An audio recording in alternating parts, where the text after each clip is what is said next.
trust in your passion for something and go for it. Hi, everybody. Welcome to the Sharing Passion and Purpose podcast. My name is Nancy Moore, and I am the host of this weekly podcast that provides career and creative inspiration to help you build a passionate and purpose-filled life. You'll hear from guests that will help you tap into your creative potential, pursue a career with passion, and build on your biggest and best resource, yourself. I'm excited to have you join this conversation. I'm so happy you're here. Let's get started. Before we dive into this episode, I'd like to take a minute to thank my sponsor, Tanya Bledsoe with State Farm Insurance. Tanya is my insurance agent, and I highly recommend her. She's knowledgeable about the industry and can be trusted to coach you on the level of insurance coverage you need. She's passionate about helping people and families cover their biggest assets, including life, home, and auto.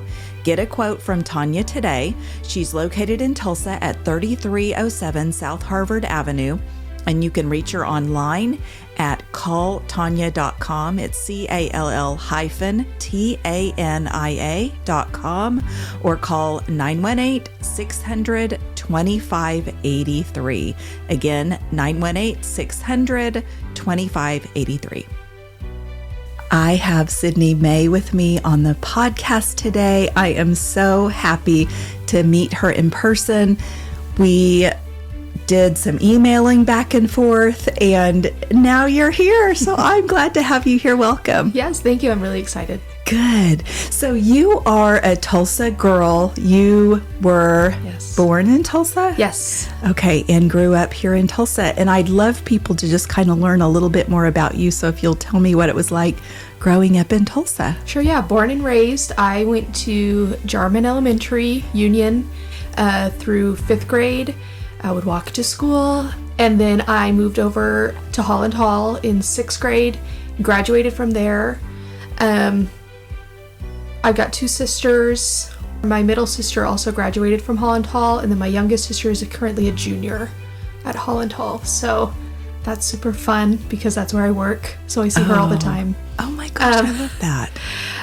So yeah. After that, went to college in Oklahoma City, got my degree in communications with a music minor, and then moved back here during COVID. Moved back with my parents to, wait it out. And then I'd been here for 6 months. I was like, well, I should probably get a job. And so I got my first, big girl job after college here in Tulsa. And then shortly after that, I met my now husband. And so since then, we've, gotten married, bought a house, done all the things. So yeah, that's kind of the very broad overview.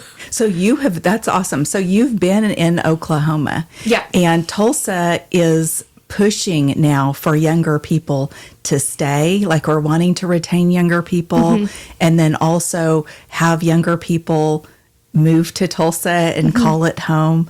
And so you have been one who has been loyal and has stayed. And we're going to talk a little bit about how Tulsa has changed from when you were younger to currently, which, it's been a big change. But I'd like for you to talk a little bit too about performing, because I actually received your name from a mutual friend, and was interested in interviewing somebody that has been in performances. And so I reached out to you, and you were gracious enough to say, that we could have an interview. And that is not my background at all. I was never in anything with the performing side. And so I'd just like to kind of find out from you how you got interested in becoming a performer, well, I'll let you kind of talk about that. Sure. So I come from a family of singers. My dad is a singer. He was a song leader for a long time at church. He plays the guitar. And then my mom was actually an elementary school music teacher before I was born. Both of my sisters sing. I sing. I've been in voice lessons since I was, 10. And so music has always been an important part of my life and kind of in the fabric of what my family is. In middle school, I got the opportunity do my first musical. It's not uncommon at Holland Hall for quite a large group to do the middle school musicals. It's not really just the theater people or the singers. It's more of a social thing. At least it was when I was there, and I think it still kind of maintains that. But the musical was Bye Bye Birdie, which was so fun. I'd never heard of it. I didn't really know anything about musicals. But I did Bye Bye Birdie, and I was obsessed. I ended up getting the Wicked soundtrack shortly after that, and kind of just diving in headfirst to the world of musical theater. I got to do a few other plays in middle school, and then in 8th grade we did Pirates of Penzance, which is a unique show for a middle school to do because it's Gilbert and Sullivan, more opera style show, but there is a junior version, and I played Ruth, which is an adult woman. I had a gray wig, and it was my first time kind of getting to be a lead role in a show, and it was amazing. It was really, really fun to do that production. In high school, we did not do any musicals. We only did straight plays. So I got to learn how to work backstage doing a lot of those. I got to do lights for one show and sound for one show. I got to learn what it means to call a show and, help build sets and things like that, as well as getting to act. So that was really valuable experience. I was also in choir and show choir in high school. So I still had that music, access that I loved so much. And then when I went to college, I originally had thought, I want to study musical theater. I'm going to go to New York. This is it for me, my big break. And then I visited New York, actually with a high school choir trip, my senior year of high school, and realized that this was not a place I was interested in living. It was a wonderful place to visit, but a little too crazy for me to be there every day.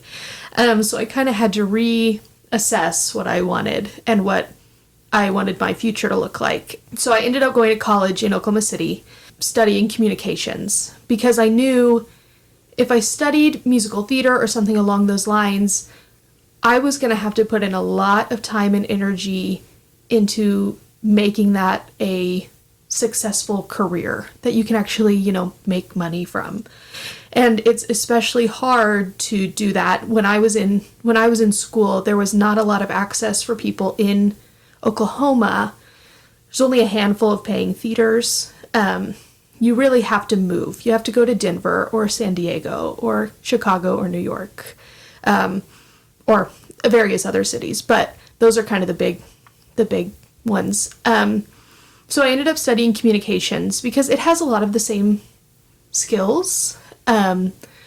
It's about storytelling and learning how to interact with people.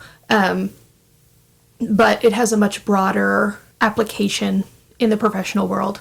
So I did study music as my minor. I was in choir all through college, and I did all of the shows. So I was in usually 3 shows a school year.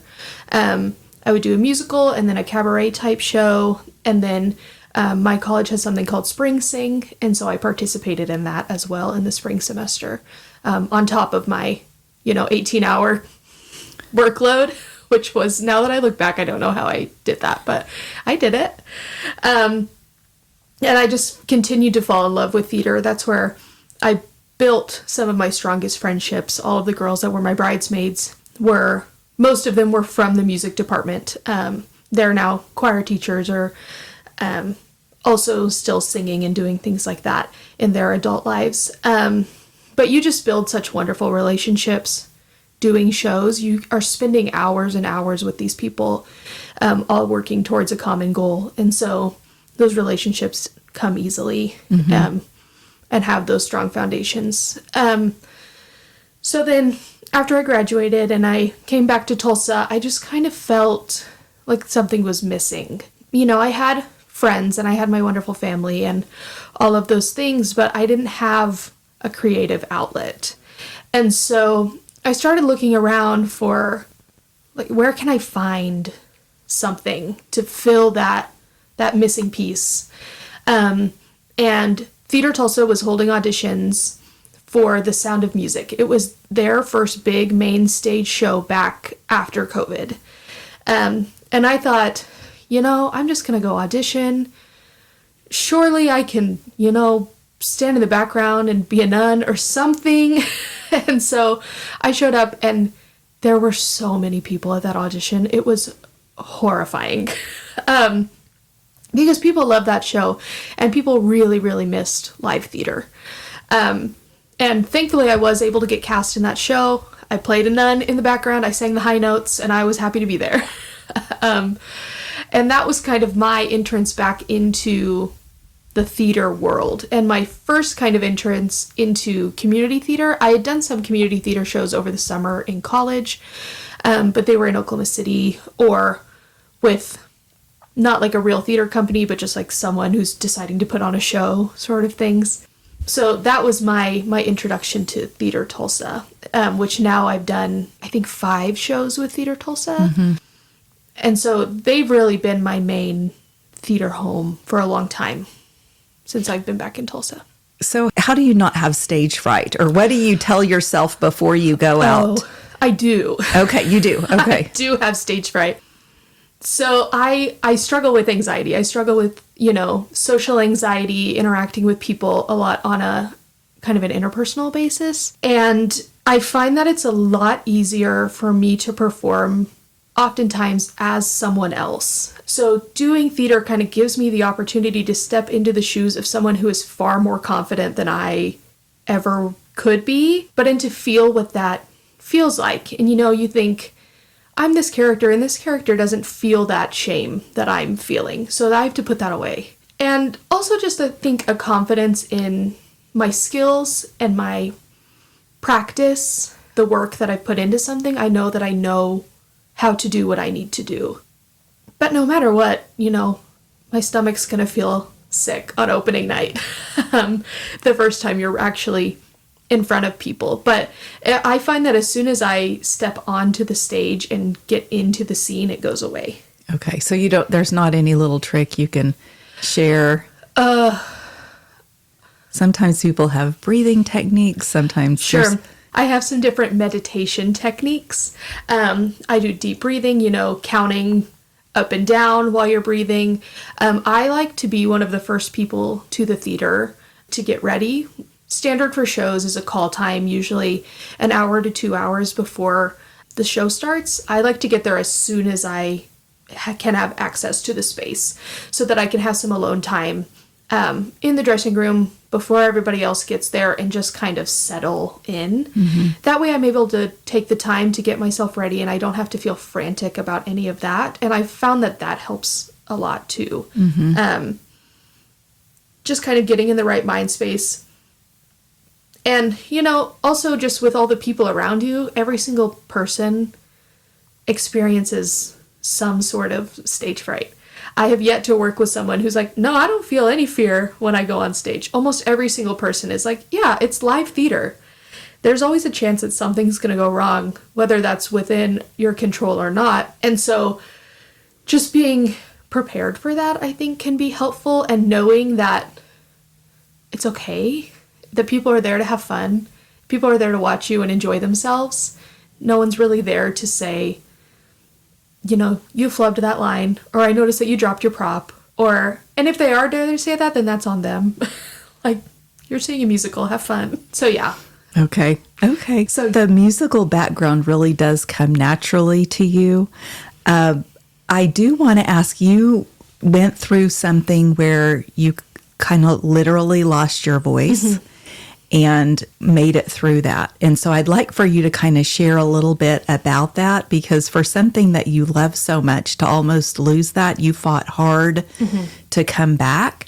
And we'll talk to people about where you're going to be in December, but you really, came through that. So would you mind sharing a little about that? Absolutely. So all throughout my life, I struggled with kind of chronic throat pain. I would get strep throat, 3 or 4 times a year.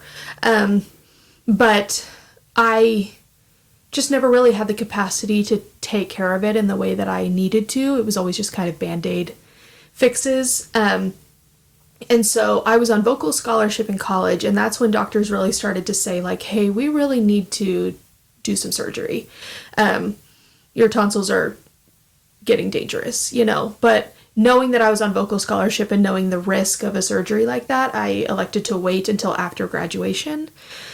And so in December of 2020, I had my tonsils and adenoids removed, which sounds very basic, and it is when you're a child. But for an adult, it's actually a very intense surgery. It's some of the worst pain I've ever felt was in the recovery of that. And by nature, you are changing the shape, of your throat, and the way that you produce sound is going to change. And I learned in the aftermath that I really had been singing incorrectly for a long time. I was using muscles and different parts that I shouldn't have been using to compensate. And once the surgery is over and that extra space was there, a lot of that came to light.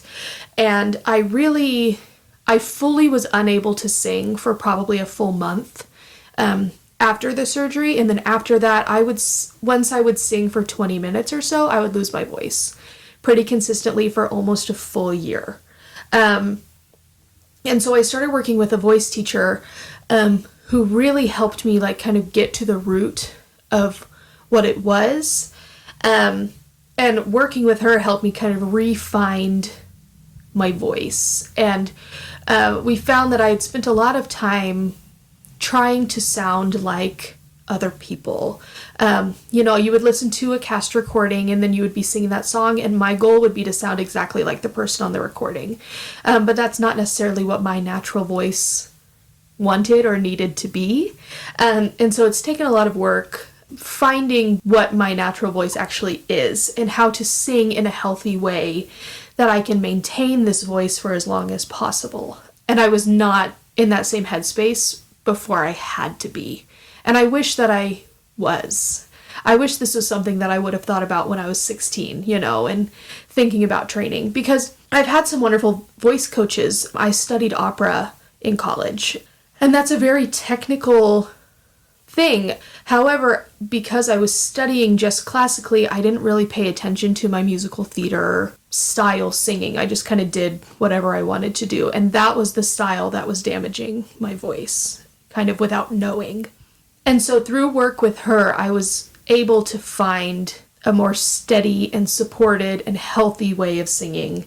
And since then, I've been able to get roles and opportunities and getting to sing for different things that I never would have had access to before, because I'm singing a million times better than I was in college and before all of the mess. Wow. So. And that's interesting because you earned a scholarship to college on the voice that you had previously to this surgery. So that just tells people you were already good, but now, you're at a different point that's probably your true voice.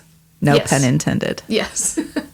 So, okay. So I thought this was interesting when you and I were talking and you talked about having voice lessons. Mm-hmm. And is that something that people typically continue to do even as an adult, continue to have lessons? Because I would think at this point you would be, you wouldn't need lessons, if that makes sense. Sure. Most people I know continue to train. The way that my vocal coach kind of talks about it is like, a professional football player, when they're in the off season or something, they're still practicing. They're still working on their craft, because if you don't practice, you will lose it. And I know these techniques and I know these things, but people might not know that people are still researching the voice, and we're learning new things every single day. And so some of the things that I may have learned from a voice teacher when I was 15 are no longer accurate, and just because of new research and different techniques and practices. So for me personally, it's been, life-changing because I was able to find my voice again. But even my voice teacher has a voice teacher, and her voice teacher has a voice teacher, Most people on Broadway in particular have voice teachers. And it's, like I said, it's maintaining the craft and continuing to hone in on that skill set. Okay. So you have a great perspective on being an artist and performer because you are one. And so I'd love to learn some advice that you have for others who are thinking about pursuing that, being an artist performer. And I don't know if you want to say from the perspective of it can be an amazing hobby or, you know, what you want to say, but if you want to share some advice you have. Yeah, I think my biggest advice would just to be go for it. I think a lot of people think, oh, I'm not trained in that. I don't have a degree in that. I've never done that before. We don't care. If you love it, that will show.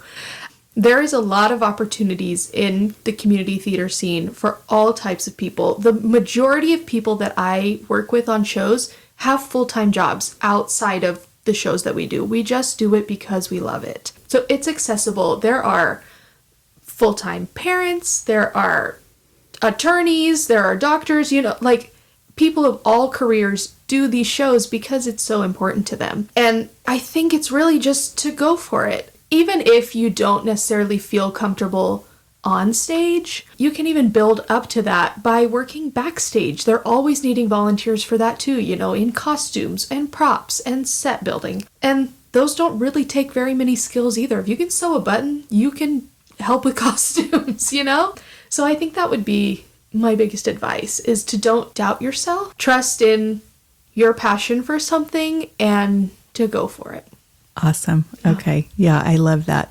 It is interesting because there are people who, if they, you know, are thinking maybe there would be an opportunity to do something in the community theater. I didn't even think about the backstage and the support. And that's such a good way to get their foot in the door and learn a little bit more. And then possibly maybe they would take lessons or, you know, meet somebody or something like that. And so I'm glad that you were so encouraging on that. That's great. So I love that you have your full-time job that you enjoy, but the hobby of, you know, acting and singing is something that you are so passionate about. So if you will share with people what you have coming up in December that you're probably even practicing for now. Yes, we had rehearsal last night. I am currently in the cast of A Christmas Carol, which is a wonderful Tulsa tradition. I'm really excited because it's my first time doing this show. I'm playing Charlotte, which is Fred, the nephew. It's his wife. So it's a really, really fun role. I'm really wonderful friends with the guy who's playing Fred. And so that just, you know, adds another level of joy to the production. It's going to be absolutely beautiful. It's in December at the Tulsa Performing Arts Center, being produced by the American Theater Company here in town. And yeah, we'll be showing all through December. That'll be my that'll be my holiday season. Good. I'll have to include a link to that so then people can buy tickets and go see you, because you're right. That is such a fun holiday tradition here in Tulsa to go see that. So in wrapping up, I have a theme that is Grow More in 2024, and you're December of 2024, and so you're rounding out my theme. And so anyway, I'd love for people to learn from you what you are doing either personally or professionally to grow in 2024. Sure. So it's been a huge year for me. The beginning of the year, this has been a year that I've gotten opportunities that I've never been able to have before, because I've taken the chance on a lot of things that maybe I didn't think I had the ability to do. I was a finalist in Tulsa Sings at the beginning of the year, which was so fun to work with someone who came in from New York with local singers and the full, you know, signature symphony. That was insane. It's the first time I've gotten to sing with a full symphony. I had my first leading role this year. I played Anastasia in Anastasia this summer, which as an adult, it's really the first time I've gotten to be a lead. And that was also exciting and showed me that I'm capable of doing something like that. In my personal life, you know, I go to therapy. We love therapy. And that's changed the game. As someone who struggles with, like I said, anxiety, depression, and ADHD, I need that. I need that resource. And I think my willingness to ask for help in those things has helped me grow in a lot of ways. So yeah, it's been a big year. It's been a wonderful year. And I can't believe it's almost over. I know, no kidding. Do you have something you're looking forward to in 2025? I'm actually pregnant with my first child. I have my first scan today. So that would be the most exciting thing. That is so that is exciting. Coming next year. My due date would be in June. So that'll be a big part of my my 2025. Gosh. Congratulations. Thank you. That's amazing. I know. I really think it's such a neat stage. I think of in your marriage and in your life, and babies, I know you have heard this, are such a huge blessing. And luckily you have family close, and that'll be a blessing to you as well. Yeah. Congratulations. Thank you. Yeah. Well, thank you for talking with me today. This has been great. Yeah, of course. Thank you so much for listening to this podcast. I appreciate you being here. And don't forget to connect with me on social media. Instagram, Facebook, and LinkedIn are at Sharing Passion and Purpose, and Twitter is at Passion Sharing. Thanks so much, and I'll see you next time.